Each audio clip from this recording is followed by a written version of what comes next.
Wait. Before you decide this is just another video, ask yourself one question. What if almost everyone you know is pretending? Not lying exactly, not acting on purpose, but performing. Look around you. People smiling in photos, posting wins, sharing confidence, showing happiness. But you never see the moments before the photo or after it. You only see the performance. Humans are social creatures. From a young age, we learn something dangerous. Approval equals safety. So we adapt. We learn what to say, how to react, what to hide, and slowly, the performance becomes automatic. Psychologists call this social masking. It means you don't show who you are. You show what works.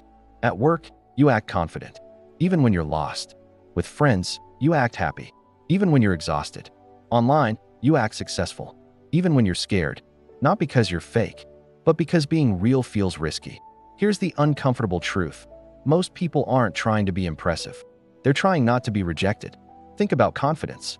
Have you noticed that the loudest people are often the most insecure? That's not coincidence. Studies show exaggerated confidence is often a defense mechanism, a shield.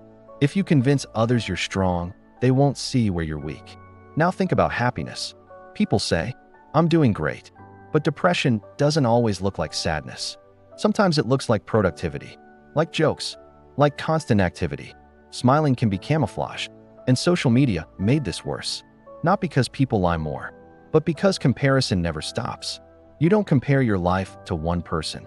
You compare it to everyone, at once. So people cure it. They cut out the boring, the painful, the uncertain. They post highlights and call it reality. Over time, something strange happens. You forget where the performance ends and where you begin. People start asking themselves, who am I when no one is watching? And that question scares them. There's a famous psychological concept called the looking glass self. It means you build your identity based on how you think others see you, not how you actually are. So if people expect you to be strong, you become strong. If they expect you to be funny, you perform humor. If they expect success, you hide failure. Eventually, the role sticks, and changing it feels impossible. Here's the dark part. Many people don't feel fake. They feel empty because they've been maintaining a version of themselves that no longer fits. Burnout is often not from too much work. It's from too much pretending. Now ask yourself something honestly. How many versions of you exist? The work version, the family version, the online version, the alone at night version. Which one is real? Or are they all real, just shaped by pressure? Here's another fact. People who seem put together often feel the most isolated because no one checks on them. Everyone assumes they're fine, so they keep the act going. Not because it feels good, but because stopping feels dangerous. And then there's success. What if I told you many successful people feel like imposters? Even at the top. Imposter syndrome affects doctors, CEOs, artists, actors. They feel like they fooled everyone, like they'll be exposed. So they work harder, not to grow, but to hide. Now imagine this, a world where everyone is performing, trying to look confident, trying to look happy, trying to look certain. Who's actually okay?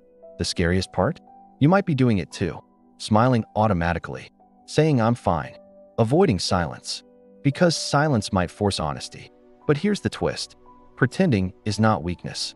It's adaptation. Your brain learned this to protect you, to keep you accepted, included, safe. The problem starts when the mask never comes off. Because when everyone is faking it, no one feels understood. So what's the solution? Not radical honesty, not oversharing, but moments of realness. With one person, one space, one truth at a time. Because authenticity isn't loud. It's quiet. It shows up when you stop performing. And maybe the reason this video feels uncomfortable is because part of you recognizes it. So the question isn't, what if everyone is faking it? The real question is, who are you when you stop? Dark fact.